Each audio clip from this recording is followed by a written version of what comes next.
Ça y est, Erev Tov. Erev Tov. Erev Tov, les couleurs. En ce moment, on est en Chodesh Adar. Enfin, on est le Aleph Adar, là ce soir. Donc, je voudrais parler en première fois sur la Simcha.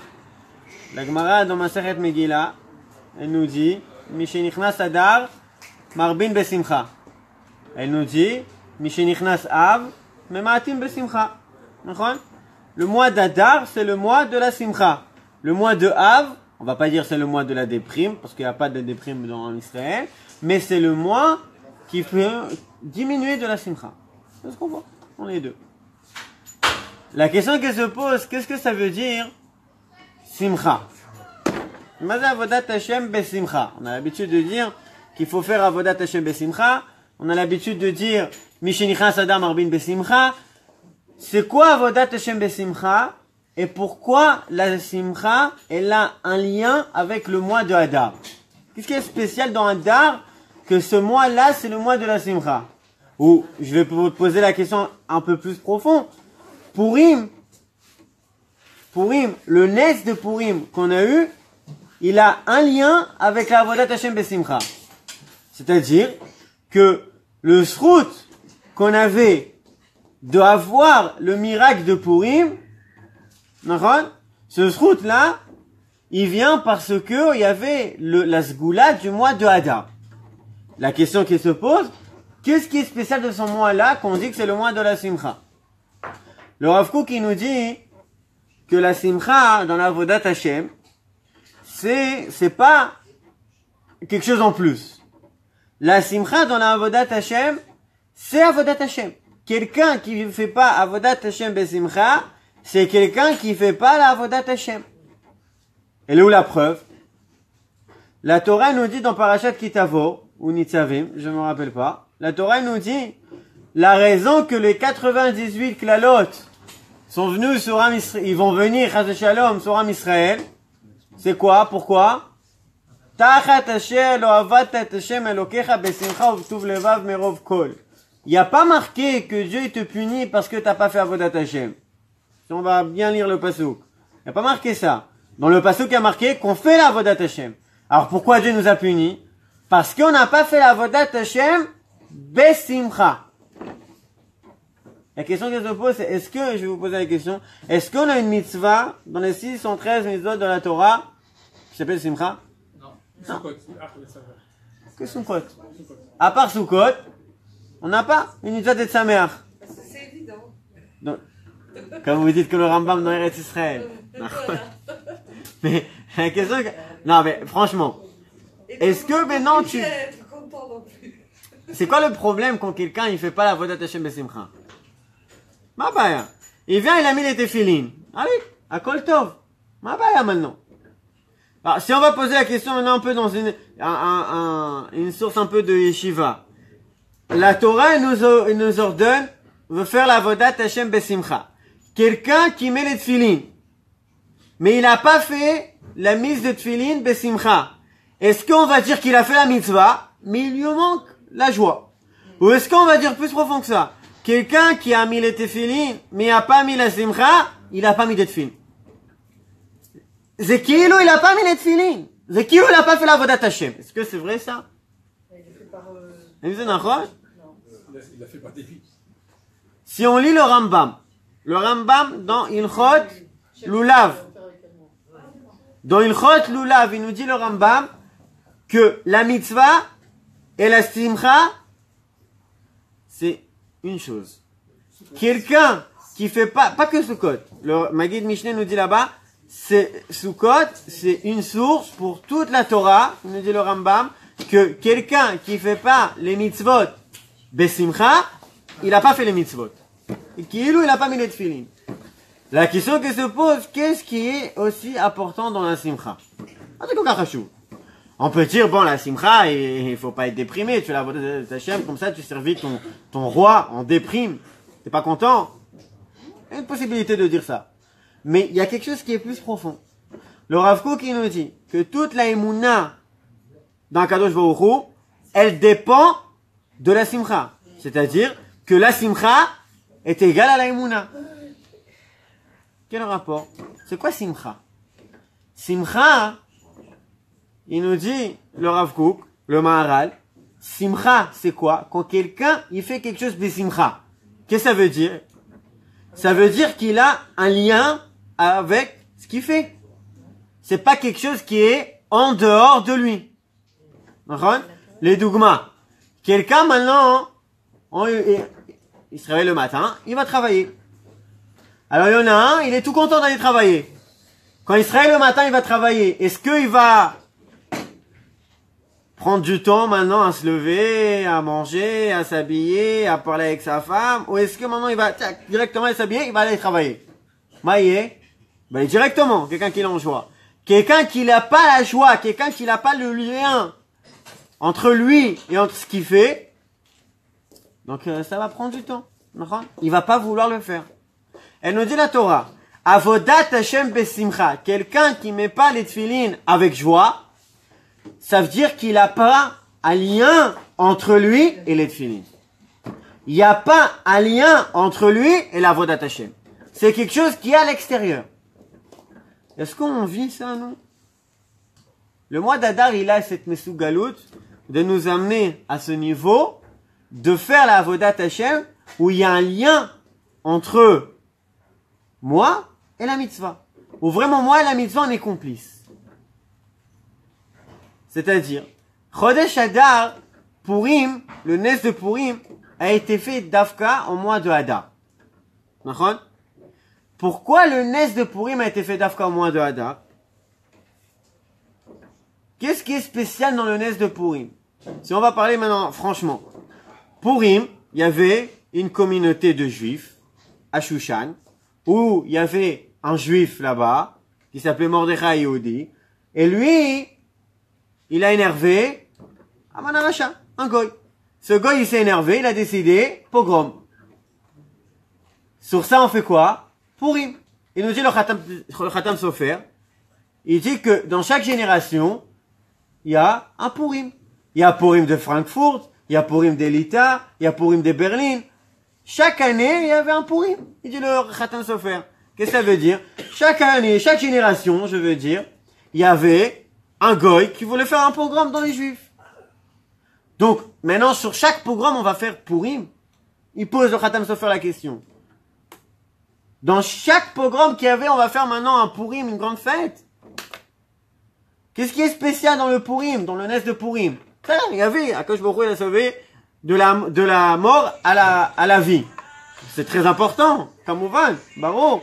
Mais malheureusement, dans chaque génération, il y a ce problème. Donc, alors, qu'est-ce qu'il y a de spécial dans Purim? On a vu dans la Gemara. La Gemara, dans Masechet Shabbat, elle nous dit que quand on a reçu la Torah, on a étudié ça dans Parashat Yitro, on a dit Naase Venishma d'un côté, d'accord? Mais la Gemara, elle nous dit que qu'est-ce qu'il a dit à Kadosh Baruch Hu? Kafa alehem ar kegigit. Akadosh Baruch Hu, il leur a dit, c'est où vous recevez la Torah, ou c'est la mort. Elle dit la Gemara, Mikan moda rabba leoraita. Il y a une machloquette dans la Gemara que ça veut dire. Mais on va aller souvent Rashi. Rashi nous dit, si Dieu nous a obligés de recevoir la Torah, si moi je veux pas faire la Torah et les mitzvot, donc j'aurai une bonne excuse pourquoi je la fais pas. C'est quoi l'excuse? C'est que c'est quelque chose qui est à l'extérieur de moi, qui n'a pas un lien. Et nous dit la Gemara, Adur kiblo abimé Achashverosh, dans l'époque de Achashverosh, dans l'époque de Purim, Am Israël, là ils ont reçu la Torah. Kimou ve kiblou. C'est quoi la preuve qu'à Purim, les Israël, ils ont reçu la Torah? Et où est la preuve? Il dit Rashi, la preuve elle est simple. Les Israël, ils sont venus d'eux-mêmes et ils ont rajouté une mitzvah. Alors, si la Torah et les mitzvot c'est quelque chose qui est à l'extérieur de nous, on n'aurait pas rajouté une mitzvah parce qu'on n'a pas un lien entre moi et la mitzvah. Mais si je dis qu'il y a un lien entre moi et la mitzvah et si je dis que moi j'ai voulu recevoir la Torah, donc je fais quoi? Je rajoute une mitzvah. Il dit Rashi, Adur kiblo b'mei Achashverosh. Donc si on pose la question, c'était quoi le chidouche de Purim? Le ridouche de Purim, c'était Torah chez Béalpé. Mordechai Yehudi avec sa Torah chez Béalpé. La Torah chez Béalpé, c'est tout le chasse, tout le Gemara, tous les poskim. Est-ce que Torah chez Béalpé, on l'a reçu à Har Sinaï ou pas? Bien sûr. Bien sûr. Celui qui dit qu'on n'a pas reçu Torah chez Béalpé en Har Sinaï, comment on l'appelle? Kofer. Comment ça s'appelle aujourd'hui dans nos jours? Karaï. Karaï, c'est quoi? Vous savez qu'à Ashdod, malheureusement, il y a une synagogue où elle contient 2000 mitpalelim. Il y en a plein, mais il y a une grande synagogue qui contient, où ça? Yudbet, de Karaïm. C'est quoi les Karaïm?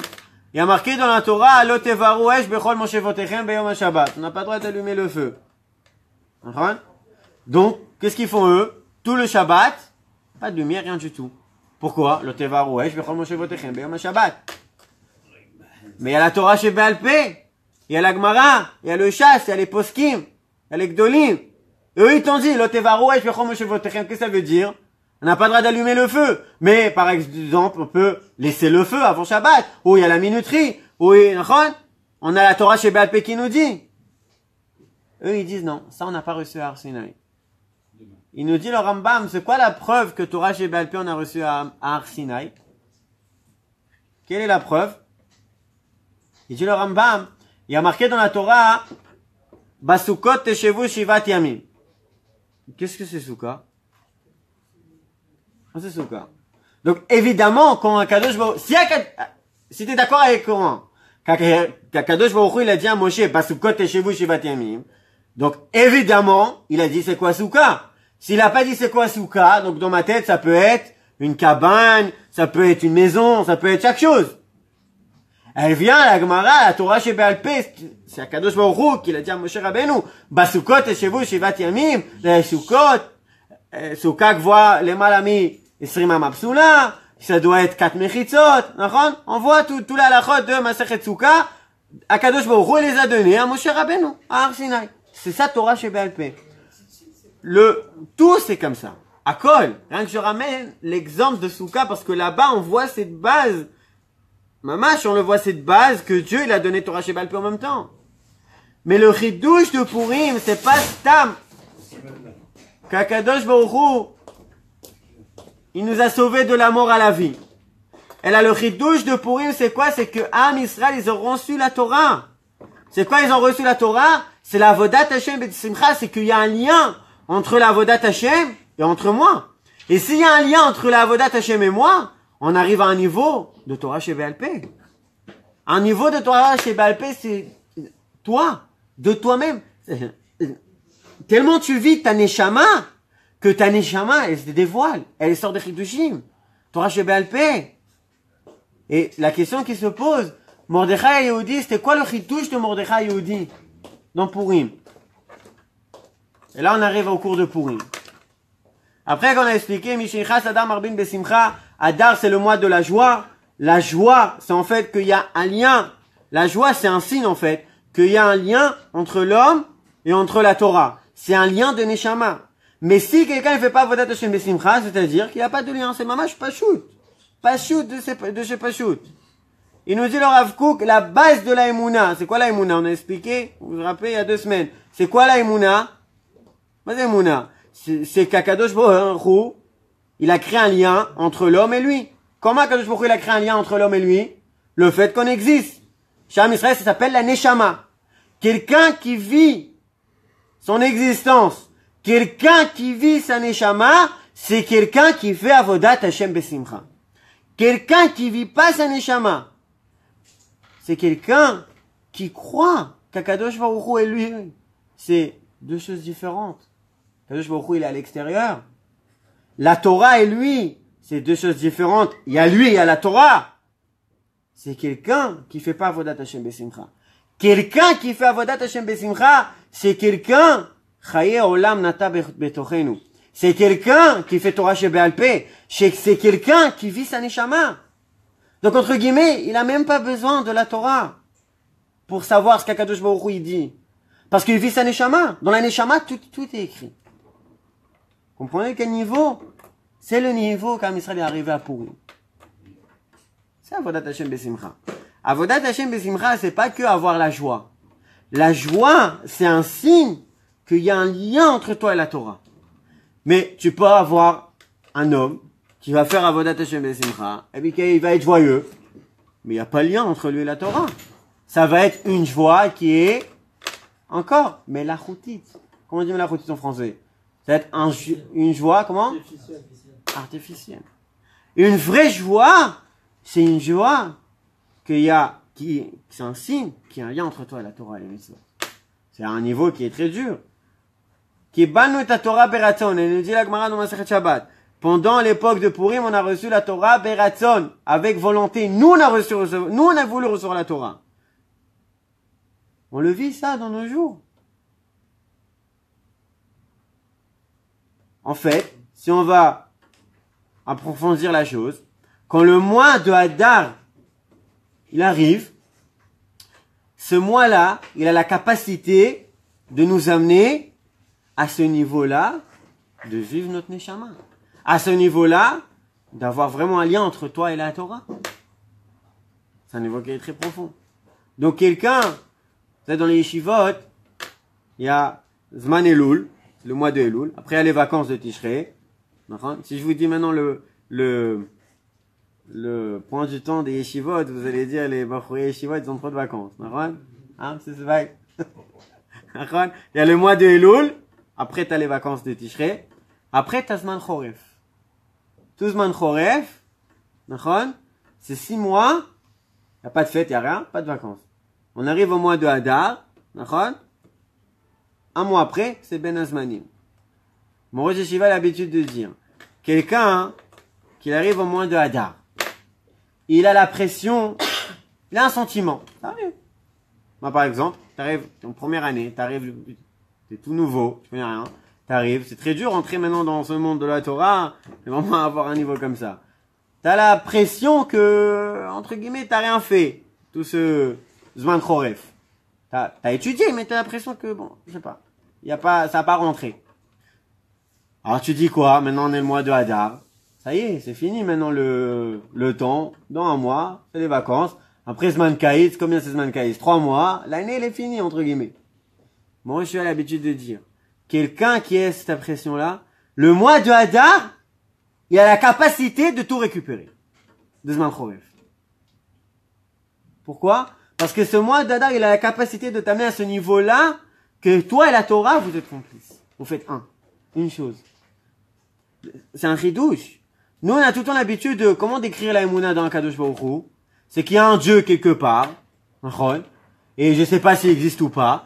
Donc, bon, imaginez-vous que c'est un père gentil, en haut, dans le ciel. Donc on est obligé de l'obéir. Et ce père, il nous a donné la Torah et les mitzvot. Donc on est obligé de faire la Torah et les mitzvot. D'accord? C'est comme ça qu'on comprend la chose. C'est-à-dire que tout il est à l'extérieur de nous. Le mois d'Adar, il t'amène à la capacité de comprendre que la Torah, que la Kadosh Baruch Hu, tout ce que t'as eu l'habitude de comprendre, que c'est à l'extérieur de toi, non. C'est pas à l'extérieur. C'est nous. C'est notre existence. C'est notre pnimiout. C'est ça le mois de Hadar. Purim, maintenant, on arrive à l'histoire de la Megillah. Nous tous, on connaît l'histoire de la Megillah. Comment ça s'est passé? Achashverosh, il a fait un michté. Mais Israël sont partis au michté. Aman, il a vu Mordechai, il était vénère. Il a décidé d'exterminer tous les juifs. Et Akadosh Baruch Hu, il nous a sauvés. D'accord? Tout ça, c'est entre guillemets l'histoire de la Megillah. En gros, l'histoire de la Megillah Esther. Dans la Megillah, il manque de l'histoire. C'est-à-dire, la Megillah, l'histoire de la Megillah, elle se passe quand? Dans l'époque d'Am Israël. Pour comprendre un peu plus la question, qu'est-ce qui était avant quoi? Hanouka ou Purim? Non, Purim. C'est-à-dire que Purim, ça se passe dans quelle époque d'Am Israël? Entre le Beit Rishon et le Beit Sheni. Bien fait. Purim, ça se passe entre Beit Rishon et Beit Sheni. C'est-à-dire, Beit Rishon a été détruit. Sancheriv, il est venu, il a détruit Beit Rishon. Hop, il a envoyé tout Bnei Israël en Galout, d'accord? On partit en exil. Il nous a dit, Yirmiya Navi, le prophète Jérémie, 70 ans d'exil. Après 70 ans, vous revenez en Eretz Israël. Maintenant, il y avait, on va parler de ça plus profond, mais rien que là, je donne la photo, quoi, que il y avait une question, comment on compte les 70 ans? Ah, il y avait une question. Koresh, c'était qui Koresh? Koresh, c'était le roi de Paras, des Perses. Koresh, il vient et il fait Hatzarat Koresh. Vous savez, dans nos jours, il y a 70 ans, il y avait Hatzarat Balfour. À l'époque d'Am Israël, 70 ans après la destruction du premier temple, il y avait Hatzarat Koresh.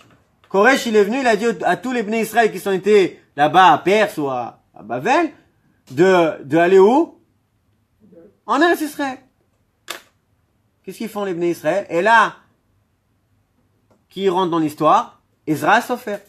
Ezra Sofer, il entend ça, et il va chercher les Juifs pour monter en Israël. Qu'est-ce qu'ils disent les Juifs? On ne veut pas. Pourquoi ils veulent pas les Juifs? Vous savez? Ils ont dit on veut pas venir, pourquoi? On sait très bien que le deuxième temple, il va se détruire au bout d'un moment. Nous, on a une trauma. Le premier temple, il était détruit, c'était pour nous une catastrophe. Laisse-nous tranquille. On veut pas repasser cette histoire-là. Ils n'ont pas voulu monter en Eretz Israël. Qui monte avec Ezra Sofer? Oui, Nehemia. Mais qui monte? Pire que les Chilonim. Et nous dit la Gemara dans Masechet Kiddushin, Perek Revi. Là-bas, on a tout le chapitre qui nous parle de Mamzerut. Il parle Perek Revi Masechet Kiddushin. Asara Yochassin Aloim Ezra Sofer. Asoufi, Shtuki, Mamzerim, tout là-bas de la Chevra israélite. Vous savez c'est quoi Asoufi? Asoufi, c'est un bébé qu'on a trouvé dans la poubelle, on l'a ramassé. Shtuki, c'est quoi? C'est un gosse qui marche avec sa mère dans la rue. Il voit un homme, il dit papa. Il voit un autre homme, il dit papa. Il voit un autre homme, il dit papa. Vous comprenez ce que je veux dire là-dedans? La maman était quoi? Vous comprenez c'est qui monte avec Ezra Sofer en Eretz Israël? Ezra Sofer, il décide de monter quand même. Pour les Tunisiens entre nous, vous connaissez l'histoire des Tunisiens? Non. C'est que moi je suis un Tunisien, c'est moi qui compte ici. Vous connaissez l'histoire des Tunisiens? Ezra Sofer, il est parti en Tunisie pour ramener les Juifs de Tunisie. Le Djerbia. Il leur a dit de venir. Les premiers, les Kohanim. Écoute ça, écoute cette histoire. Écoute cette histoire. Il raconte le Rafrida. Le Rafrida, il raconte. Ezra Sofer, il arrive à Djerba là-bas. Et il dit aux Kohanim, comme il dit très bien, et après aux Lévim, et après aux Israël, allez, c'est le moment d'en venir en Eretz Israël. Les Kohanim, ils veulent pas venir. Ni les Lévim, ni Israël. Ils veulent pas venir. Qu'est-ce qu'il dit Ezra Sofer? Il est maudit. Donc quoi il les a maudits? Vous savez? Qu'ils vont perdre leur Keuna.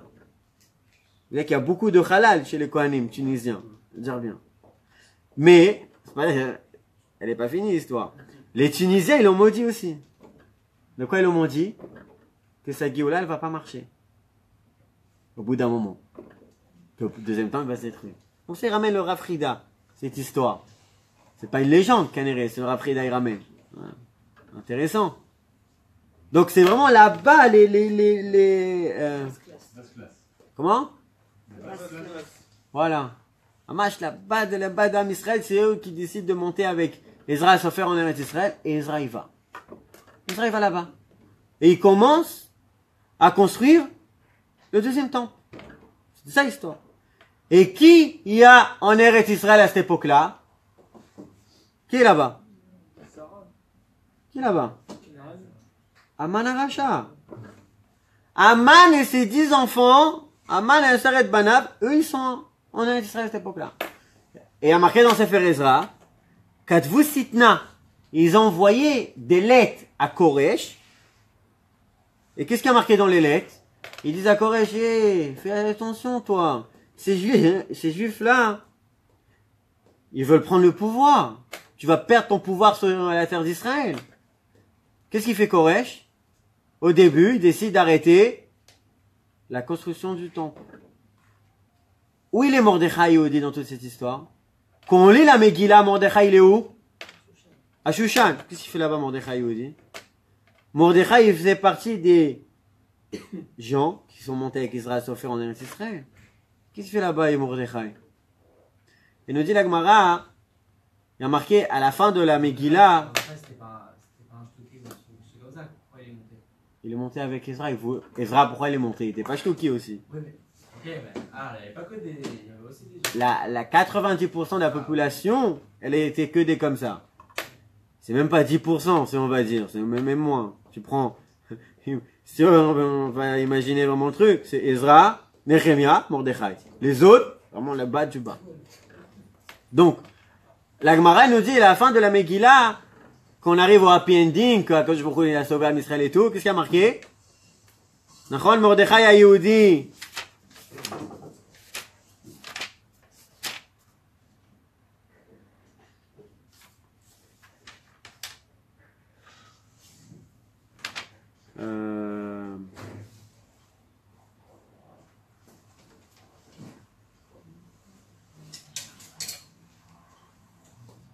Il y a marqué comme ça. Le dernier pasuk de la Megillah.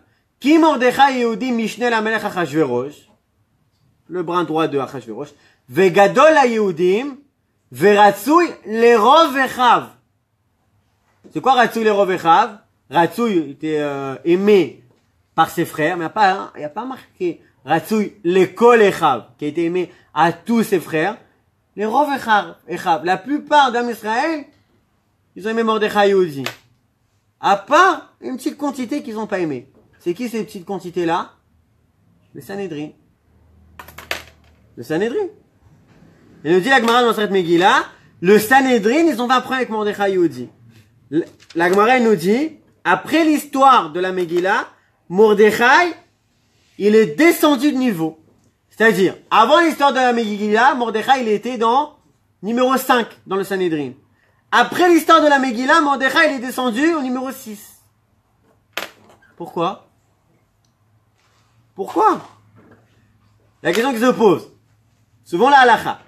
Talmud Torah, mevatel hakol. Donc on étudie la Torah tout le temps. Mais la halakha elle est, mitzvah sheoveret. On est obligé d'arrêter le limud Torah et faire la mitzvah. Pikuach nefesh. On arrête le limud Torah ou pas pour le pikuach nefesh? On arrête? Vadaï. Donc, pikuach nefesh prati d'un individu, la halakha elle est qu'on arrête l'étude. Pikuach nefesh de klal Israël, kol shekel qu'on arrête. C'est encore, c'est, comment? Plus forte raison. C'est tout le klal, c'est tout le peuple, hein. Et il a marqué que Mordechai il est descendu de niveau. Un Chévota il m'a dit une fois une réponse très simple. Pourquoi il est descendu de niveau? C'est pas mal. Quand tu es en Sanhédrin, on part tachles à la fin. Il faut avoir un niveau d'étude. Quand tu es à Souk, maintenant avec le Tibour, quand tu es à Souk maintenant à sauver un Israël, tu n'es pas en train d'étudier la Torah là. Donc, Miprinat, le Limoud, l'étude, il est descendu de niveau. Ça la Kavana. C'est pour ça qu'ils l'ont mis dans le numéro 6. Mais il y a quelque chose qui est plus profond là. Il y avait une grande marloquette entre Mordechai et le Sanhédrin. À cette génération-là. Comme on a dit, l'époque de la Megillah, elle se passe pendant Koresh. Entre le premier et le deuxième temple. Koresh leur dit de monter. Aman, il envoie des lettres à Koresh. Koresh, il arrête la construction du temple. Mordechai, ce qu'il fait, il était là-bas avec Israël et Nehemia, on est Israël. Qu'est-ce qu'il fait Mordechai Yehudi? Il revient là-bas. Et quand il revient là-bas, en chemin à Paras, à Perse, on connaît toute l'histoire, Mordechai, il rencontre qui? Aman. Aman, c'était un général avec tous ses soldats, et il était en train, excusez-moi pour le mot, crever de faim. Et Mordechai, il voit Aman Aracha, qui crève de faim, il demande à Mordechai de manger. Qu'est-ce qu'il dit Mordechai Yehudi? Il le fait signer sur ses chaussures. D'accord? Qu'est-ce qu'il le fait signer? Qu'il est esclave à Mordechai Yehudi. Et Mordechai, il lui donne à manger. Alors, maintenant, viens, on pose la question. Nous, on a l'habitude au Gan, la Ganette nous a enseigné que Mordechai, c'est le héros de l'histoire. Les Chaora, je répète, ces cours-là, quelqu'un qui vient pas les premières 2 semaines, les prochaines semaines qui viennent, il n'écoute pas, parce que ça, on va pas tout finir ce soir. Mais les Chaora, Mordechai, c'est pas un héros dans toute cette histoire. Il est en Eretz Israël, il part en Chutz La'aretz, à Perse. Quand il part à Perse, là-bas, il fait vivre Aman Aracha, que après, longtemps après, Aman, il va vouloir exterminer le peuple. D'accord? Donc, on comprend pas ce qu'il fait Mordechai Yehudi maintenant à Perse. Qu'est-ce qu'il fait là-bas? Mordechai, il était le Gdolador. Mordechai, il était avec Israël et Nehemia en Eretz Israël, et Mordechai, il revient là-bas. La réponse, elle est, les Chaora simple. Pourquoi il revient là-bas, Mordechai Yehudi? Pour rentrer dans la politique de Koresh à l'époque. Pourquoi? Il voit que Koresh, tout ça c'est marqué dans Sefer Ezra et Nehemia. C'est pas, j'invente pas, hein, c'est pas maintenant, c'est marqué dans Sefer Ezra. Il voit que Koresh, il décide, premier niveau, de arrêter la construction de Beth Amikdash. Après, deuxième niveau, ce qu'il fait Koresh, il arrête le passage entre Perse et Eretz Israël. Koresh, il dit au Bnei Israël, ça c'est fini. Celui-là qui est passé en Eretz Israël, il reste là-bas. Celui-là qui est pas passé et qu'il est dans le Gvoul, dans la frontière, qui revient à Perse. Koresh, il arrête tout. Mordechai Yehudi voit ça, il dit, oh là là, là c'est le moment de la Géoula. Il faut que j'intervienne. Qu'est-ce qu'il fait Mordechai Yehudi? Il va là-bas, rentrer dans la politique et essayer d'arranger là-bas l'histoire. Et l'histoire, elle se passe, Koresh, il meurt. Qui monte après Koresh? Non. Non. Qui monte après? On a Nebuchadnezzar, c'était avant Koresh. Nebuchadnezzar, c'était pendant la destruction du premier temple. Qui monte après Koresh? Belshazzar. Belshazzar, il monte après Koresh. Vashti, c'est la fille de qui? Nebuchadnezzar. Belshazzar, il meurt. Achashverosh, il prend la relève, être le roi. Et qu'est-ce qu'il fait? Il prend Vashti. Pourquoi il prend Vashti? Pas parce qu'elle avait un beau sourire. La raison qu'il prend Vashti, parce que Vashti, c'est la fille de Nebuchadnezzar. Et Achashverosh, il voulait un yichus. Achashverosh, vous savez que lui, c'est qui Achashverosh? Il y a une marque dans la Gemara, c'est écrit Achashverosh. Il y a un qui dit qu'Achashverosh, c'était quoi? Le fils de Darius. C'est-à-dire? De Darius. C'est-à-dire qu'il était? Un roi. Et il y a un autre qui dit qu'Achashverosh, c'était quoi? Un quoi? Un autre. Voilà. Ah, rien du tout. Donc Achashverosh, pour se donner un nom, qu'est-ce qu'il fait? Il se marie avec Vashti. Et Vashti lui dit, tais-toi.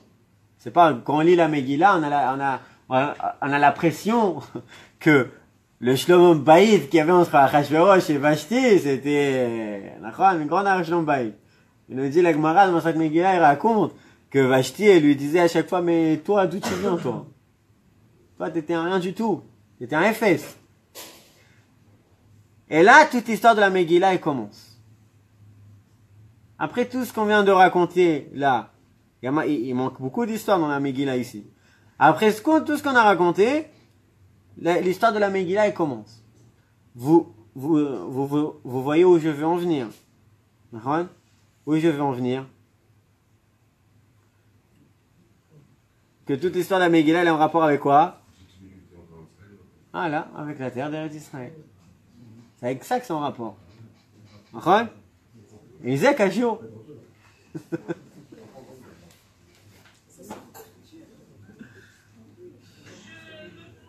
Donc, Mordechai Yehudi, il arrive à Perse. Et il rentre dans la politique là-bas. Tout va bien. Il prend une place. Il devient, je sais pas quoi, dans la politique. Qu'est-ce qu'il devient là-bas? Un ministre. D'accord? Et voilà. Et dit la Gemara, elle nous dit que, après, beaucoup de temps après, Rish Lakish, quand il voit Rabbi Yochanan, qu'est-ce qu'il lui dit? Sanin Alechu. C'est-à-dire quoi, Sanin Alechu? Je vous déteste. Pourquoi il a fait Rabbi Yochanan le pauvre? Il est en Israël. Je vous déteste, il détestait ses ancêtres. Pourquoi? Les ancêtres, ils sont été à l'époque de Ezra. Il dit, Rish Lakish, si tes ancêtres, ils montaient en Israël avec Ezra, il n'y aurait plus eu le deuxième destruction de temple. Il dit le Pnei Yoshua. Le Pnei Yoshua, c'est un gros posek sur le chasse. Il a un gros pneu sur le chasse. C'est un gros alphédine. Il dit le Pnei Yoshua. On a dit pourquoi ils n'ont pas voulu monter en Eretz Israël avec Ezra Sofer. Parce qu'ils ont dit le deuxième temple va être détruit. Mais il dit le Pnei Yoshua que Ezra Sofer, il leur a dit, mais vous comprenez pas. Si vous tous, vous montez maintenant en Eretz Israël, Dieu il va transformer ça en Géoula, et c'est tout. Il n'y aura plus de galoutes. Il n'y aura pas besoin du troisième temple. Et eux, ils ne montent pas. Et il dit Rish Lakish à Rabbi Yochanan, Sanin Alechu. Pourquoi? Parce que Rish Lakish, il lui dit à Rabbi Yochanan, et qu'est-ce que tes ancêtres, ils deviennent? Là-bas, qui sont restés là-bas en exil, qu'est-ce qu'ils deviennent? Rien du tout. Et les gens, comment vous avez dit, le faire classe, vous avez dit, qui sont montés avec Ezra Sofer, le Shtuki, le Hasoufi, tout le bas de Ham Israël, 800 ans après, qu'est-ce qu'ils deviennent? Les Tanaïm, les Amoraïm, les plus grands. Il dit, Rish Lakish, à Rabbi Yochanan, vous comprenez pas c'est quoi la terre d'Israël. Toute l'histoire de la Megillah, de Purim, tout le travail de Mordechai, c'est de faire comprendre à Ham Israël, c'est quoi la terre d'Israël. C'est ça tout ce qui se passe dans la Megillah d'Esther. Ça le chidouche de la Megillah. Faut comprendre c'est quoi Eretz Israël. C'est pour ça que vous avez pas voulu mentir. Donc Mordechai Yehudi va là-bas, il essaie de faire un travail, il rentre dans la politique, il devient ministre là-bas chez Achashverosh, et toute l'histoire de la Megillah, elle commence. Après, on arrive à Vayi b'mei Achashverosh. Il y a marqué Bishnat shalosh lemolcho עשה משתה לכל שריו עבדיו, חיל פרס ומדע פרנתנים, ושרה מדינות לפניו. Donc, Achashverosh, 3 ans après qu'il devient roi, qu'est-ce qu'il fait? Il fait un grand mishté. Et il invite tous les Bnei Israël au mishté. Maintenant, comme on a commencé par la semaine dernière, imaginez-vous la scène. On est là, on reçoit une lettre du grand président Donald Trump qui nous invite à aller au mishté, à la grande fête qu'il organise pour célébrer, comment? Célébrer ça qu'il est roi. Qu'est-ce qu'on fait? On va, on n'y va pas. Si c'est caché, on y va. D'où on sait que c'est caché? Le tampon de Sanhedrin, Mordechai Yehudi, il est là-bas. Kirtzon Ishvaïch, Kirtzon Aman et Kirtzon Mordechai. Donc, Achashverosh, il n'y a pas de problème, les Juifs. Vous voulez venir? Nous, on vous aime. On met une mechitza, on met de la cacheroute. Tout va bien. Comment? Non, ce n'est pas Atab avec les Goïm. Atab, on n'est que nous, les Juifs. Entre Juifs. Que les Juifs. Tout va bien. On mange du kasher. On est assis. Hein. Entre nous, sur table. À Koltov. Il n'y a pas de danseuse. Il n'y a pas de chanteuse. En shum baya.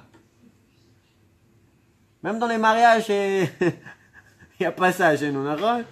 Koltov. Tout va bien. Pas de problème de kashrut, dit Achashverosh. Ma Corée. On va ou on n'y va pas? Pourquoi pas?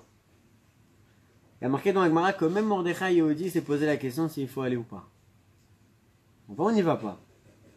Marloquette entre Mordechai et le Sanhedrin. À la fin, il dit Mordechai, il n'y a rien à faire. Donc je vais rentrer là-bas pour surveiller. Et ils vont aller en Israël là-bas. Pourquoi? Je vais rajouter encore une raison. Kiddush Hashem. Si maintenant le roi, il invite les Juifs, et nous on va aller, et tout sera kasher, ça sera un Kiddush Hashem. Donc pourquoi on n'ira pas?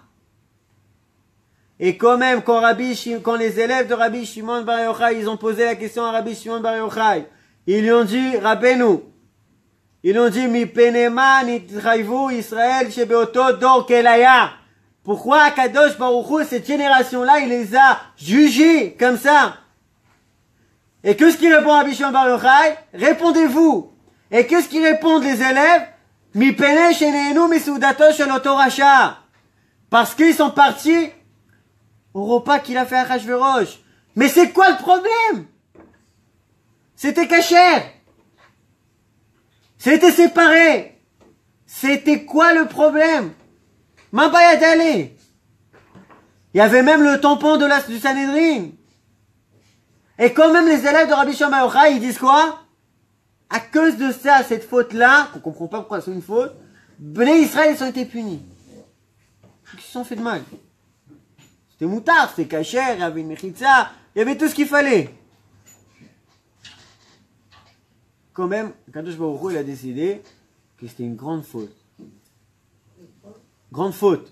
Non seulement c'est une faute que Chas Shalom mérite d'exterminer tout le peuple. Chas Shalom. Mais Rabbi Shimon Bar Yochai répond quoi? Rabbi Shimon Bar Yochai, il n'est pas d'accord. Rabbi Shimon Bar Yochai, il dit, il a raison que Bnei Israël ont été punis. C'est parce que 70 ans avant, leurs ancêtres, quand il y avait la statue de Nebuchadnezzar, ils s'en sont prosternés devant. Donc, à cause de ça, Kadosh Baruch Hu les a jugés, cette génération-là, comme ça. Incompréhensible. Deux questions. Première question, c'est qu'est-ce que nous on est... Là où mettons à vote albanim, qu'est-ce que nous on est fautifs maintenant que nos pères ils ont fait ça? Deuxième question, pourquoi Kadosh Baruch Hu l'a attendu aussi longtemps? Troisième question qu'il faut poser, est-ce que quand Bnei Israël sont prosternés vers le statut de Nebuchadnezzar Aracha, est-ce que ça c'était l'Avodah Zara?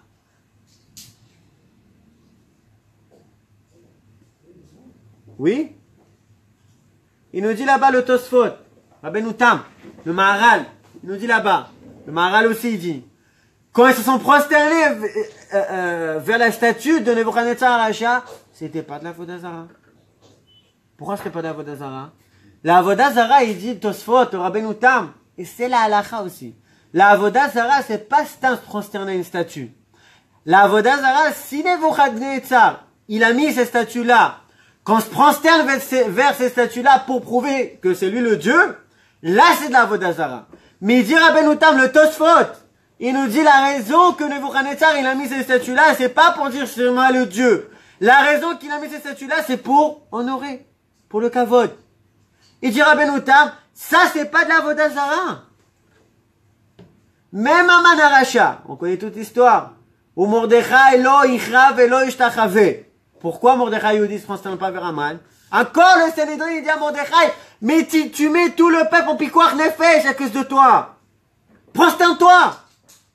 Il dit Mordechai Yehudi, mais lui il porte la Avodah Zara sur lui.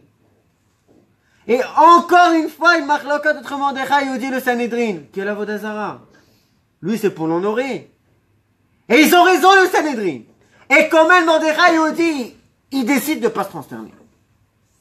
Et ces actes-là, qu'est-ce qu'il fait? Qu'est-ce qu'il va faire maintenant? Résultat de course, qu'est-ce qui se passe? Aman, il veut exterminer tout le peuple juif.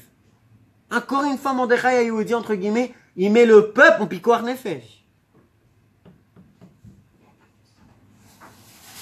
Tout ce qu'on doit comprendre dans cette paracha, dans cette Megillah, dans cette histoire de Purim, le comportement de Mordechai.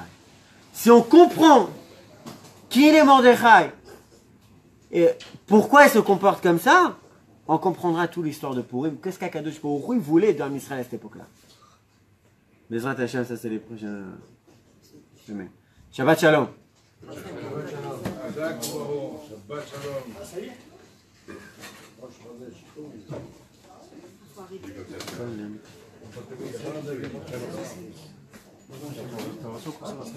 est.